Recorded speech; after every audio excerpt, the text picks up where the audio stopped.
todos, eu sou o apóstolo Tiago Marques. Se você está vendo este vídeo, se este vídeo está chegando para você, eu quero te abençoar com mais uma mensagem. Esta mensagem deste vídeo é referente ao 7º dia do propósito, fazendo menção ao mês de julho deste ano. E eu profetizo na minha e na tua vida, nas nossas famílias, o melhor mês de julho até os nossos dias até aqui. Que o Senhor nos abençoe em nome de Jesus. Se você quer ver estes e outros vídeos, se você quer continuar sendo abençoado com o trabalho que eu tenho realizado pela internet, que o Senhor te abençoe e eu peço que você se inscreva neste canal. Veja lá meus vídeos, todos eles vão te abençoar porque falam da palavra e a palavra tem poder próprio. Eu quero também que você possa conhecer o canal da Escola da Excelência do Rei Jesus.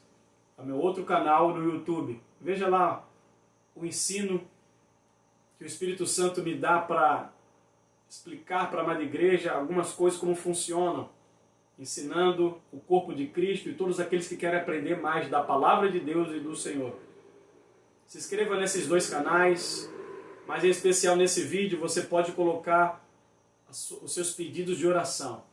No vídeo anterior, fazendo menção ao 6º dia, ao mês de junho de 2022, eu ensinei sobre os níveis de pedido, da oração até o voto. E neste vídeo, eu quero também continuar no Salmo 65, agora no versículo 4. Ele diz: aquele a quem tu escolhes é feliz, e fazes aproximar a ti, para viver em teus átrios. Nós seremos satisfeitos com a bondade da tua casa, da santidade de teu templo. Louvado e engrandecido seja o nome do Senhor. Estamos aqui na madrugada. Agora em Manaus é 1h28 da madrugada. Estamos no dia 8. E eu quero deixar uma mensagem que vai alegrar a tua alma, que vai te trazer um refrigério, que vai, com certeza, te trazer uma alegria. Davi, quando escreveu o Salmo 65, ele também estava, mais uma vez, adorando a Deus. No vídeo anterior, nós falamos dos 2 primeiros versículos desse capítulo. Agora, neste vídeo, eu quero fazer menção ao 4º versículo. Aquele a quem tu escolhes é feliz. Eu quero falar sobre felicidade. A felicidade é uma sensação, onde alguns hormônios que fazem parte do nosso corpo são ativados, e essa ativação desses hormônios produzem uma sensação. A sensação de alegria, a sensação de felicidade, a sensação de prazer, a sensação de regozijo, de júbilo, uma sensação agradável. Porque a felicidade é uma sensação agradável, não desagradável. Você se sente feliz, logo, se você chorar, o teu choro vai ser de alegria. Mas você vai estar ali com o coração batendo forte, com um sentimento bom. Você vai pular, festejar, você vai dar glória a Deus, você vai se alegrar, você vai ser grato. A felicidade puxa junto com ela a gratidão. Porque dentro de nós é ativado um hormônio chamado endorfina. A endorfina é conhecida como o hormônio da felicidade. Por falar em felicidade, desde os tempos mais antigos, vou fazer menção aqui aos gregos. O filósofo chamado Sócrates, ele começou a usar uma estratégia de ensino chamada maiêutica. A maiêutica era explicar as coisas da vida, do cotidiano, fazendo perguntas para o ouvinte. Ele explicava as coisas, fazendo perguntas para que o próprio ouvinte pensasse naquilo que ele mesmo estava perguntando, talvez para o filósofo ou para outras pessoas, ou talvez para ele mesmo. Então ele fazia perguntas. Assim muitas vezes o Senhor faz conosco. se você reparar, a Bíblia é cheia de perguntas. Cheia. E essas perguntas são para fazer com que a gente pense a respeito de algo, de uma conduta, de uma situação. Aí, muitas pessoas começam a se fazer as seguintes perguntas: de onde viemos? Para onde iremos? O que viemos fazer aqui? Então, são perguntas que a humanidade ela se faz o tempo todo. Porque são perguntas feitas por pessoas que, na maioria das vezes, nas fases das suas vidas, não buscam ao Senhor. Porque a própria Bíblia já tem as respostas. Elas não analisam a palavra, sequer acreditam em Deus. São filósofos, são cientistas, são pensadores, são influenciadores, são mestres, doutores, seja lá o que for, de um nível de conhecimento humano. Mas para que serve esse conhecimento? Conhecimento que muitas vezes traz um fruto apodrecido. Porque muitas dessas perguntas vão diretamente contra Deus. Não é verdade? Analisa. De onde viemos? Vamos pegar a doutrina do Darwin, o darwinismo, que além de ser cientista, era um ateu, claramente um ateu. E ele dizia na teoria do Big Bang, a teoria da explosão. Um grão de areia no espaço, em algum momento, explode e dá origem a tudo. Bem, nós temos inteligência. Nós não somos seres humanos isentos da inteligência. Aí como que se explica que um grão de areia, um negócio pequeno, explode? Como assim? Explode e dá origem a tudo? Vamos analisar um negócio desse. Ele está excluindo totalmente o Criador daquilo que nós chamamos do processo da criação. Darwin era contra Deus, ele não acreditava em Deus em nada. A Bíblia para ele nada era a mesma coisa. As escrituras sagradas para ele eram inexistentes. Aí depois ele vem com a outra teoria da evolução. Ele diz que o homem veio do macaco. E até hoje, nos livros do ensino fundamental, na internet tem várias fotos, imagens do macaco pequeno, do macaco jovem, do macaco adulto e do homem logo em seguida. Vamos analisar também essa teoria? Uma teoria furada, frajuta, mentirosa, onde também exclui totalmente Deus do processo da criação. A Bíblia nos diz em Gênesis 1, 26, façamos o homem a nossa imagem, conforme a nossa semelhança. Só que esse façamos, o verbo em hebraico, ele é utilizado como fazer com as próprias mãos. E você sabe da história. O Senhor, o Pai, o Filho e o Espírito Santo, veio à terra, criada por eles, colocou a mão no pó, fez ali o que a gente chama carinhosamente de boneco de barro e soprou na narina, dando vida àquele barro. E chamou o homem de alma vivente. Chamou o homem dando o nome de Adão, que significa terra vermelha, ou também ser humano. Então Darwin não acreditava nessas coisas. E até hoje, o MEC usa essa teoria infundada, ridícula, anti-Deus, uma teoria anticristã, antibíblica, antifé, e espalha nas escolas para as crianças.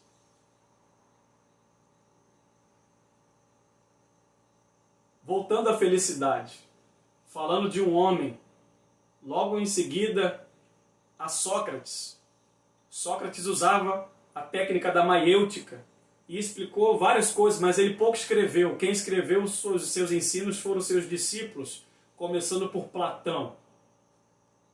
Platão foi um dos discípulos de Sócrates mais destacado, que foi mais conhecido, até hoje ele é muito conhecido como a teoria da caverna, a teoria da imagem, né, das sombras da caverna.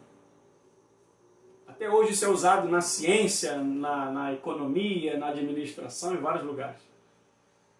Mas o discípulo de Platão foi Aristóteles, o seu discípulo mais destacado também, o seu aluno mais brilhante. Assim como Platão teve uma escola, ele fundou uma escola, Sócrates e Aristóteles também fundou uma escola. Mas Aristóteles foi tão brilhante que até considerado um nível maior do que o seu mestre, Platão.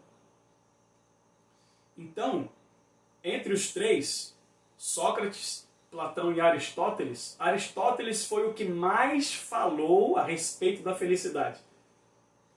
E ele fala que o último estágio do homem, o mais completo, é o homem ser feliz. Quantas pessoas não buscam a felicidade? Will Smith fez um filme que se chama Em Busca da Felicidade. Vários filmes também têm o nome no seu título, a palavra felicidade. Muitas pessoas buscam felicidade. Pensam que a felicidade é comprada e realmente pode ser comprada, não é? Se você for num cinema que é um filme que você quer ver, você comprou temporariamente uma felicidade. E, então a felicidade ela pode ser comprada, digamos assim. Se você pagar alguma coisa que te satisfaça, você vai ter uma sensação de alegria, de felicidade. Mas eu quero te dizer que Aristóteles está errado. O último estágio do homem, o estágio mais completo, não é o homem ser feliz. Porque assim como a segurança é uma percepção, se eu me sinto seguro ou não, a felicidade também é uma percepção. Ela pode passar. Quantas pessoas podres de ricas não são felizes? Muitas pessoas pensam que a felicidade vem com dinheiro. Muitas pessoas pensam que a felicidade vem com a fama. Muitas pessoas pensam que a felicidade vem com tanta coisa transitória, passageira, que não atrai felicidade pura, permanente. Não é verdade?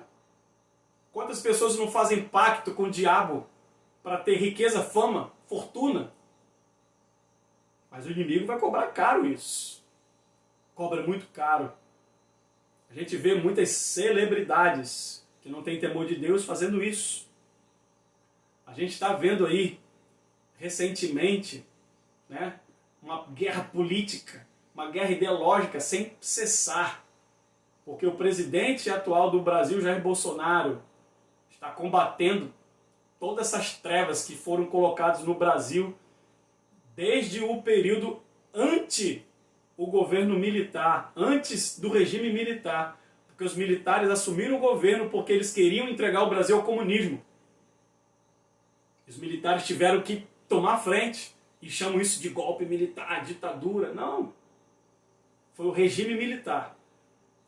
Infelizmente, muitas pessoas, né, tiveram que ficar ali isoladas, enviadas para outros países, porque eles queriam destruição da nação. E como até hoje querem. Você vê várias pessoas declaradamente se apresentando diante do diabo, mães e pais de santo, para se tornarem de novo presidente. Como você está vendo Lula, ele está declarando guerra contra a igreja. Ele já disse várias vezes que se for eleito presidente de novo, vai fechar as igrejas. Então você cristão, que recebe migalha, que muitas vezes até te ajuda.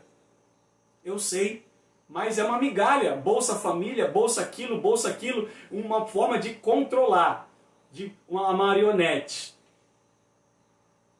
Já está provado pela Receita Federal do Brasil que o Lula roubou, tirou do Brasil mais de 3 trilhões de reais. E essas pessoas sem conhecimento ou que vendem o seu voto por uma por um peixe, por uma cesta básica, por um favor, entregam a nação a pessoas que declaradamente têm pactos com o diabo. Aí você acha que essas pessoas vão fazer o que na política? Vão ser a favor da igreja? Vão ser a favor da família? Vão ser a favor dos bons princípios, dos bons valores? Como o STF, tantos juízes lá, ministros corruptos, que isentaram toda a culpa, toda a condenação do Lula. Mas apóstolo, por que você está falando disso? Porque eu também sou cidadão. Também tenho direito a me manifestar. Também tenho direito a falar. Eu moro num país livre, onde o artigo 5º da Constituição Federal me garante este direito. Direito religioso, direito de expressar culto ao meu Senhor, direito de expressar a minha liberdade. Porque eu não quero ser preso pelo comunismo, nem pelo socialismo, nem por marxismo, nem por nenhum outro ismo que é contra Deus. Então você que é cristão, acorda para a vida. A gente sabe que o voto eletrônico é muito manipulável, fácil de manipular, mas você não pode ter a consciência plena de apertar o teu botão lá nessas pessoas. Pesquise na internet, você vai ver o Lula declaradamente se apresentando diante dessas pessoas para receber os encostos, os demônios, para implantar a maldição do comunismo nessa nação. Por que ele não vai para Cuba? Por que ele não vai para a Rússia? Por que ele não vai para outros lugares onde o comunismo é declarado? Por que ele não vai para a China? Ele quer destruir aqui. Mas eu profetizo que não vão conseguir em nome de Jesus. Ele e toda a corja não vão conseguir em nome de Jesus. Voltando a falar de felicidade, Aristóteles estava errado. A maioria dos filósofos não crê em Deus, eles creem no seu próprio intelecto, na razão. E durante muitas fases do homem na Terra, a razão era um duelo, um verdadeiro duelo entre a razão e a fé.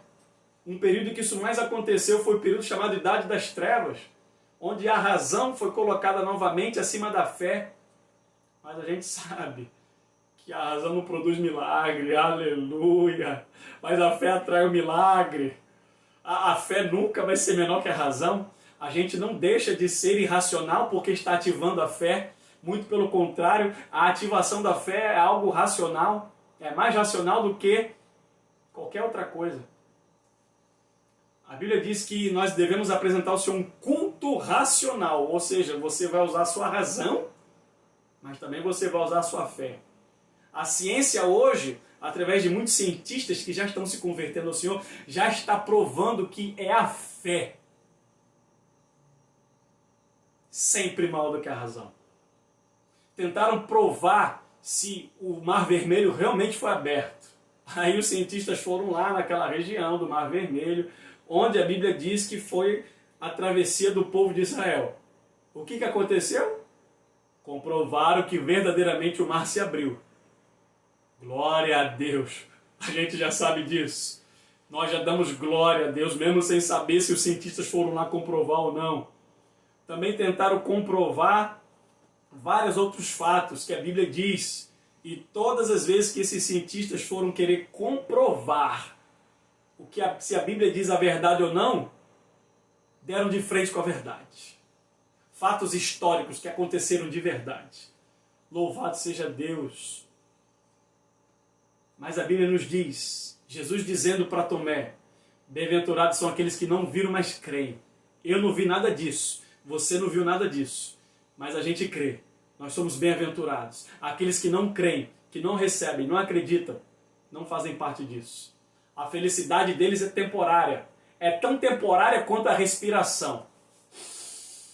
Passou, já era. Assim é a felicidade deles. E para continuarem felizes, eles têm que muitas vezes fazer pactos com o inimigo, para receber dinheiro, fama, para receber poder, autoridade. Tem que encher a cara, usar droga, essas pessoas presas na mão do inimigo. Mas para mim e para você, a presença do Espírito Santo é suficiente. É isso que eu quero falar para você, o primeiro segredo. Não atrai a felicidade por obras ilícitas diante de Deus. Por mentira, por ter um comércio ilegal, por ter situações de parceria ilegais diante do Senhor, por ter uma atividade comercial que desagrada a Deus ou qualquer outra coisa parecida. A presença do Espírito Santo é a felicidade que nós precisamos. É muito mais do que felicidade. Mas aqui Davi está falando, ó, aquele a quem tu escolhes é feliz. Por quê? Porque ser escolhido por Deus, irmãos, é um privilégio. Ele está dizendo, aquele que tu escolhes é feliz, porque além de fazer a vontade e a obra de Deus, se permanecer firme, vai morar com Ele eternamente. Porque ser chamado é diferente do que ser escolhido. Ser chamado é, vinde a mim, vós, todos. Deus chama a todos. Mas ser escolhido é Deus apontando. Quando Deus chama, Ele usa a voz. Todos ouvem, mas poucos obedecem. Mas quando Ele escolhe, Ele aponta o dedo e fala, Ele eu quero, eu te escolhi desde, aleluia, você ser colocado no ventre da tua mãe. Certa vez o Senhor falou comigo no ano de 2010, ou foi 2010. No ano de 2010, não, deixa eu ver aqui, eu anotei, para eu não falar uma informação errada, eu anotei aqui na minha Bíblia. Perdão, olha só. No dia 22 de maio de 2009, olha que coisa linda. Eu escrevi aqui algumas coisas e depois aqui, ó. Fui convidado a ir ao último dia da campanha de 40 dias na vigília no Lírio do Vale, é um bairro aqui em Manaus. No dia 23 de maio de 2009, a 1h25 da madrugada, Deus usou o pastor Benhu e disse, o diabo tem se enfurecido contra a tua vida. Deus te ungiu como pastor antes da criação do mundo. Aleluia! Também disse outras coisas. Deus me ungiu pastor no mundo espiritual. Quando Deus escolhe, Ele escolhe, inclusive, antes da pessoa ser criada na terra. Primeiro Ele cria na sua mente, no seu intelecto. Ele cria espiritualmente. Depois Ele traz para o físico. Deus faz sempre dessa forma. Porque nós vivemos na terra, nós ainda não estamos no céu. Primeiro existe a criação espiritual. Depois a criação física. E felicidade, irmãos. Quando Deus escolhe, você tem que viver essa felicidade no Senhor. Ah, mas apóstolo, mas as lutas não param. Eu sei, é verdade. Os ataques do inimigo não param. E isso é mais verdade ainda. Ah, mas tem situações eu não consigo nem respirar, não dá uma trégua, eu não tenho sossego. Eu sei que também isso também é verdade. Mas nós somos felizes. Felizes no Senhor.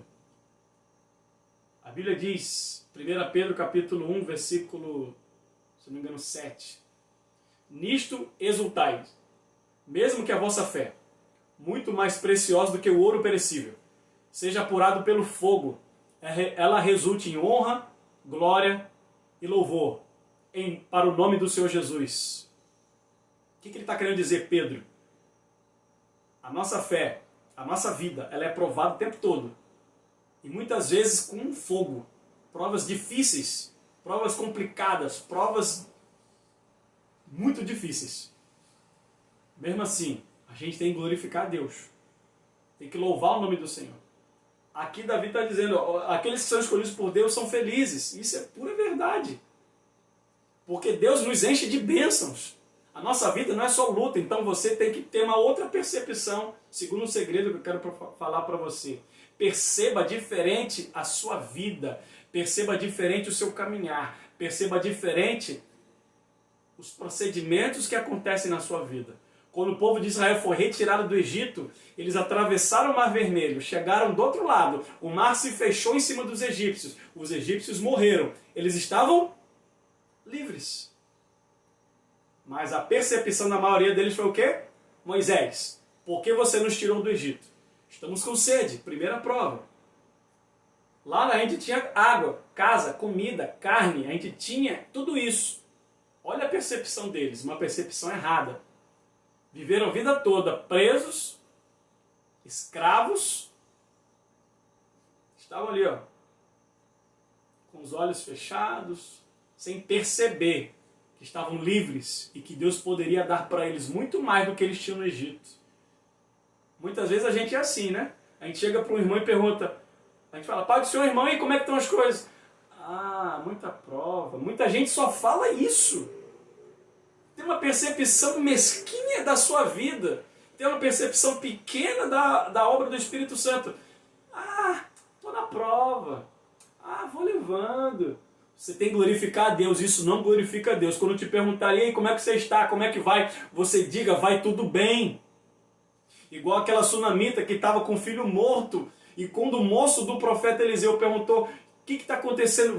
Como é que está aí? Ela falou, vai tudo bem, mas eu quero falar com o profeta. Eu quero ter uma audiência com o profeta. Me leva até lá. A Bíblia diz que quando ela chegou diante do profeta, o profeta perguntou, como é que você está?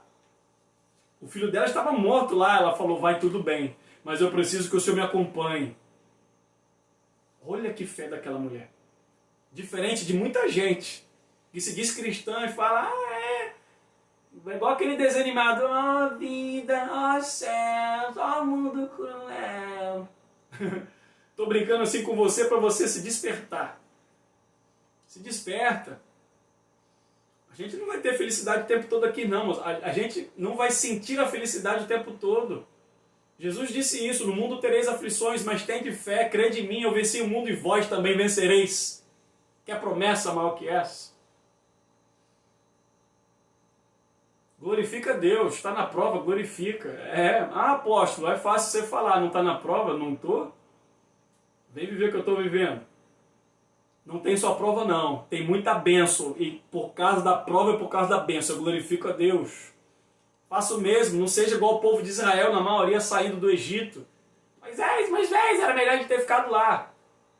Não, é melhor você ficar com Deus, é melhor você ter sido escolhido por Deus. Porque você é feliz. Mas você não está percebendo a felicidade. Você não está percebendo o agir de Deus. Eu estou te convidando para perceber isso. Pare de focar o problema. Veja e perceba a presença do Espírito Santo trabalhando na tua vida, em teu favor. Isso vai te dar uma segurança, isso vai te trazer um alívio na alma, isso vai te trazer um refrigério, uma paz abundante. E você vai perceber a felicidade. Perceba. Pare de se fazer pequeno. Pare de você mesmo matar a tua fé.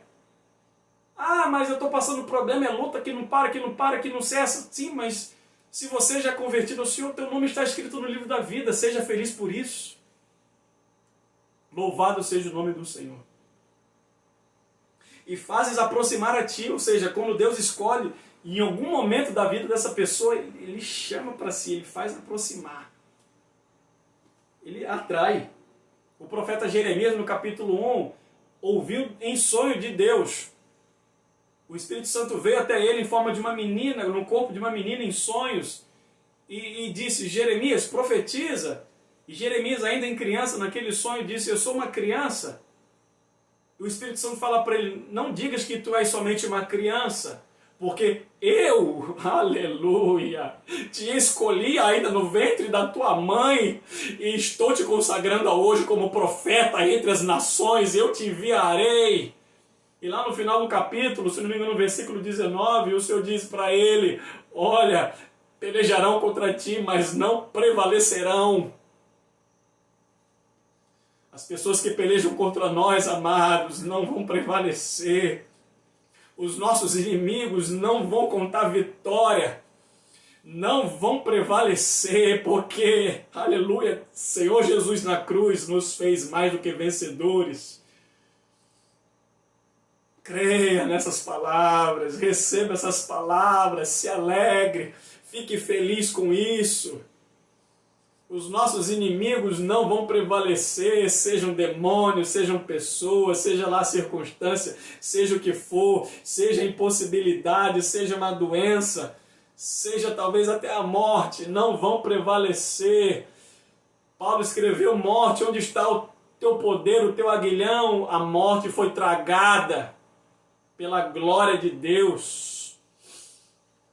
E Paulo pergunta, morte, onde está a tua vitória?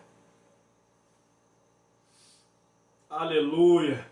A morte não pôde segurar o nosso Senhor. Ele não foi capturado pela morte. Ele disse: Pai, em tuas mãos eu entrego o meu espírito. A morte tentou. Ela tentou pegar o Senhor. Ela tentou levar o Senhor Jesus para o Hades. Mas ele foi sozinho. Aleluia. Quem era a morte para falar: olha, eu vou te levar? Ele falou: Pai, em tuas mãos eu entrego o meu espírito. Morte, fica aí, quieta. Eu criei o Hades, eu vou até lá. Aqueles espíritos foram criados por mim, como você. Eu vou até lá anunciar minha palavra a eles. Eu vou me anunciar a eles, espíritos cativos, em prisão. Aqueles que creem lá no inferno, no dia certo, determinado, vão ressuscitar. Aleluia. Mas a Bíblia não fala como isso aconteceu lá embaixo. Só fala que ele foi anunciar os espíritos em cativeiro, cativos. Oh, Senhor Jesus, Tu és lindo e maravilhoso. Se você acredita também nisso, glorifica a Deus aí. Os inimigos não vão prevalecer. Não vão. E ele diz assim: para viver em teus átrios. Átrio eram câmaras, eram locais específicos dentro do templo, da tenda da congregação, dentro da casa de Deus. Quando Moisés levantou a tenda da congregação, ela também passou a ser chamada de Beit Hakmadesh, ou Bet Hakmadesh, casa do sacrifício, ou seja, lugar onde era para se aproximar de Deus, porque, como eu disse num dos vídeos anteriores, a palavra sacrifício em hebraico significa aproximação. Então, onde era a casa do sacrifício, era a casa da aproximação a Deus. E ele fala: irão aproximar a ti para viver em teus átrios. Então, quando Deus nos chama, é para a gente viver com Ele, na casa dEle. Por isso que é tão importante congregar. Por isso que o profeta Joel disse: filhinhos, congregai-vos. O que é congregar? É se reunir como igreja, como assembleia solene, povo santificado e santo a Deus, juntos cultuando ao Senhor. Congregar é isso. Olha o que ele diz: nós seremos satisfeitos. Sim, você terá uma percepção diferente. Terceiro segredo que eu quero falar para você nesta madrugada: tenha uma percepção diferente de vida. Veja qual é o propósito de Deus nesse sofrimento, nessa prova, nessa dor, nessa luta, nesse ataque do inimigo, nessa humilhação, nesse desprezo, nessa solidão, nesse deserto, nessa fornalha, nesse vale da sombra da morte, nesse vale de ossos secos. Enfim, gira aí, os teus olhos espirituais e não olha com o olho carnal, que o olho carnal vê o problema, mas o olho espiritual ele vê o propósito. Veja o propósito de Deus para que você seja satisfeito, porque se você perceber o propósito de Deus em vez de perceber o problema, você vai respirar aliviado. A tua alma vai se satisfazer no Senhor. Apóstolo, me prova. Eu te provo. João capítulo 4, se eu não me engano. Capítulo 4. O Senhor Jesus vai a Samaria, conversa com uma samaritana, e quando ele fica sozinho com ela, ele revela alguns segredos. E ele fala abertamente para aquela mulher: eu sou o Cristo. Ela fala bem assim para ele, segundos antes: quando vier o Cristo, o Messias, ele nos anunciará todas as coisas que nós devemos saber. E ele fala para ela: eu sou o Cristo, sou eu que falo contigo. Ela toma aquele susto: meu Deus, o Criador está comigo, o Messias está comigo. Ela sai correndo para a casa das outras pessoas, chamando aquelas multidões, e fala: olha, eu conheci um homem, um profeta, que me disse todas as coisas, que me disse tudo da minha vida, vamos lá ouvi-lo, será ele o Cristo? Aí Jesus fala assim lá na frente: o meu alimento é satisfazer a vontade do meu Pai que me enviou. Que coisa linda! Nós seremos satisfeitos com a bondade da tua casa. Por que ele usa a casa? Porque ele faz menção à casa de Deus, a algo material, em vez de fazer menção a Deus. Simples. Porque o Senhor disse, se não me engano foi para Moisés, ele falou, faça uma tenda para que faça habitar o meu nome entre vocês. Por que ele não falou a minha presença? Porque o próprio rei Salomão, ele disse, Senhor, esta casa que eu estou construindo para o Senhor é muito pequena, porque na verdade até o céu dos céus não podem comportar a tua presença. O Senhor disse para Moisés, olha, o meu nome vai estar no meio de vocês. O nome do Senhor já é o suficiente para trazer a glória. O nome do Senhor é a própria glória, o próprio poder, todo o poder. Então, na casa de Deus está o nome de Deus. E quando ele fala da minha casa, está também falando dele mesmo. Quando a Bíblia fala Sião, é a mesma coisa de falar de Jerusalém, porque Jerusalém está construída em cima de Sião. O Salmo 134, versículo 3, por exemplo, fala que o Senhor, Criador dos céus e da terra, te abençoe desde Sião. A mesma coisa que falar que o Senhor, o Criador dos céus e da terra, te abençoe desde Jerusalém.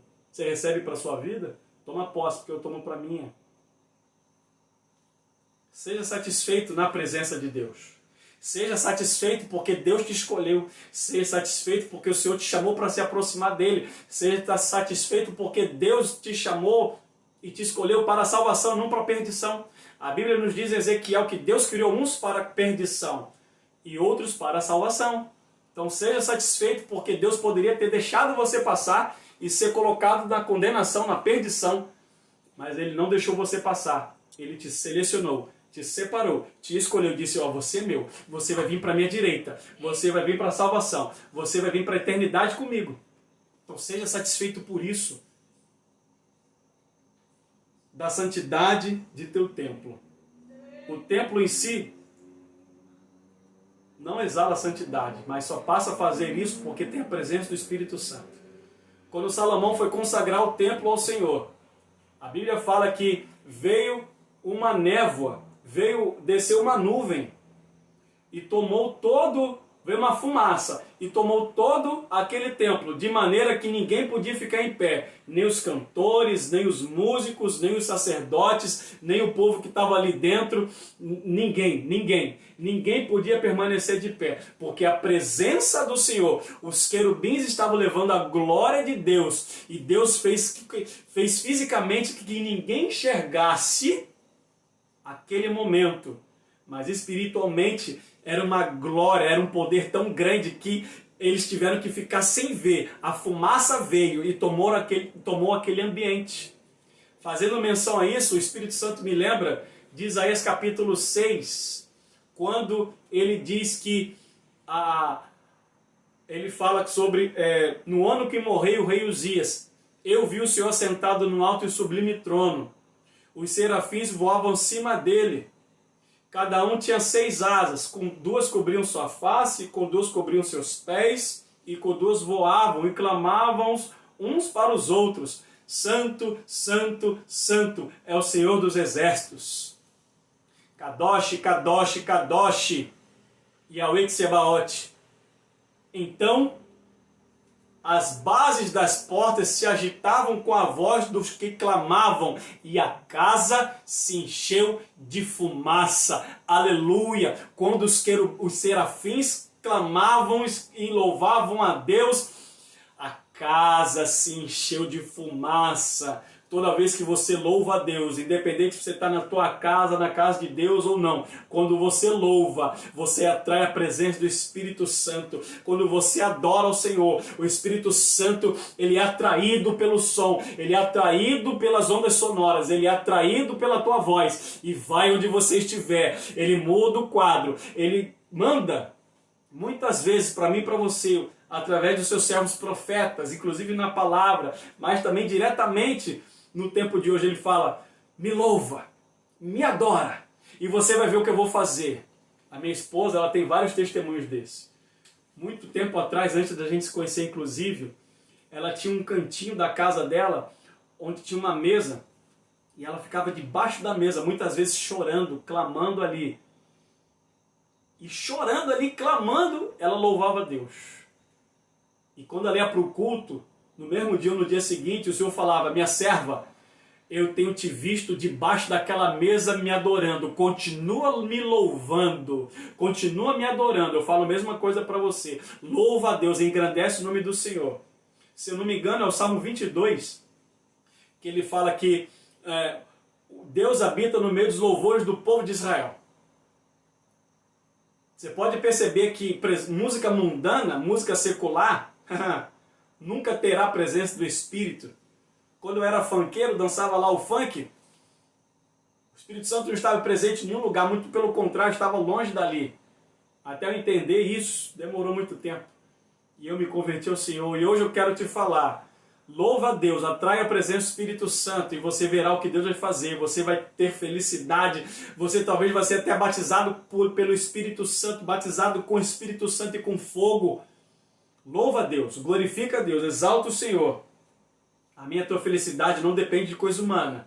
A minha tua felicidade não depende de dinheiro. A minha tua felicidade não depende de fama. A minha tua felicidade não depende de coisas terrenas. Mas, alicerçados no Senhor, nós não só seremos felizes, mas seremos transformados em corpos de glória, como diz Paulo nas cartas aos Coríntios. Porque o meu nome e o teu nome estarão escritos permanentemente no livro da vida. E nós moraremos com Ele. Bem, eu quis contar para vocês esses segredos. Encerrando o vídeo, é 2h08 da manhã, do dia 8. Eu quero deixar para você esta palavra. E também quero te contar mais um segredo. O número 8, na gematria, que é o estudo dos números, a matemática judaica, ela faz menção a uma pessoa. Alguns vídeos atrás eu falei sobre o tetragrama, ainda nesta campanha. No quarto dia do propósito, eu falei do tetragrama. Hoje eu quero falar rapidamente do número 8. O número 8 faz menção a uma pessoa. O tetragrama faz menção ao Deus Elohim, ao El Shaddai, ao Deus pluralizado, Pai, Filho e Espírito Santo. Mas o 8 faz menção a um homem, a uma pessoa. O Deus homem é o homem Deus. Yeshua, Jesus é o seu nome. Os judeus convertidos ao Senhor, que usam a gematria, por consequência, eles dizem que o número 8, ele faz menção, ele representa a pessoa do Senhor Jesus. Então eu quero que você comece a entender esses mistérios, esses segredos. Comece a usar o número 4 na sua vida. Comece a usar o número 8 na sua vida. E comece a dar valor à manifestação desses números. Porque a Bíblia, ela se manifesta com números e em poder. Eu vou te explicar. O número 40, quando ele se manifestou a primeira vez na palavra, se eu não me engano, foi na arca de Moisés. Quando Deus manda Moisés construir a arca, a Bíblia fala que choveu 40 dias e 40 noites seguidos. Logo em seguida, se eu não me engano, a manifestação do 40 foi Golias, no vale, entre duas colinas, amaldiçoando o Deus de Israel e o povo de Israel. E no 40º dia, quem chega para mudar essa história? O ungido do Senhor chamado Davi. Depois, em seguida, o número 40 se manifesta quando Elias mata os profetas de Baal e, ali fragilizado espiritualmente, fugindo de Jezabel, ele entra a caminho do deserto e manda o servo dele voltar para a casa dos seus pais. E a Bíblia fala que ele dorme uma vez, o anjo acorda, ele come e bebe a comida que o anjo colocou. Depois ele dorme de novo, pedindo para morrer de novo. O anjo acorda ele de novo, ele come e bebe de novo. E o anjo fala, olha, segue. Segue, segue, segue, segue. Vai. E ele vai andando 40 dias e 40 noites com a força daquela comida. Depois o número 40, se eu não me engano, se manifesta de novo em Jonas. Jonas chega em Nínive depois de ser cuspido, entre aspas, pelo grande peixe. lá onde ele estava, ele segue para Nínive, obedecendo a Deus, e ele diz, mais 40 dias e Nínive será destruída. A Bíblia fala que o rei ouviu aquela mensagem e fez um jejum coletivo em toda aquela cidade. Mais de 120 mil pessoas se convertem ao Senhor, porque não esperaram chegar aos 40 dias para ser destruído. Depois, se eu não me engano, o número 40 se manifesta também no Senhor Jesus. Ele fez um jejum de 40 dias e 40 noites no deserto. Mas me lembra o Espírito que em Moisés também manifestou 42 vezes. Primeiro, quando ele sobe o Monte Horebe, onde Elias, muitos anos depois, vai na caverna lá no pé do monte. Moisés sobe, vai lá no topo do monte, no cume do monte, conversar com Deus. Jejua 40 dias, Deus se revela a ele de maneira tão intensa, e ele chega a ver Deus pelas costas, entrega as tábuas dos 10 mandamentos, e ele desce. Quando ele desce, ele vê o que Arão mandou construir o bezerro de ouro, destrói as tábuas que Deus deu a ele, entra na tenda da congregação, Deus fala com ele, mata os idólatras foram mortos, ele comeu uma pequena comida, a Bíblia diz, e ele volta de novo para o monte para interceder pelo povo. Mais 40 dias e 40 noites. Então a Bíblia é cheia de manifestação do número 40. Toda vez que o número 40 se revela, até como disse a pastora Camila Barros, é o encerramento de um grande ciclo. Mas eu também quero dizer para você, é uma grande manifestação de poder. Repare, toda vez que o número 40 se manifesta na Bíblia, coisas incríveis acontecem.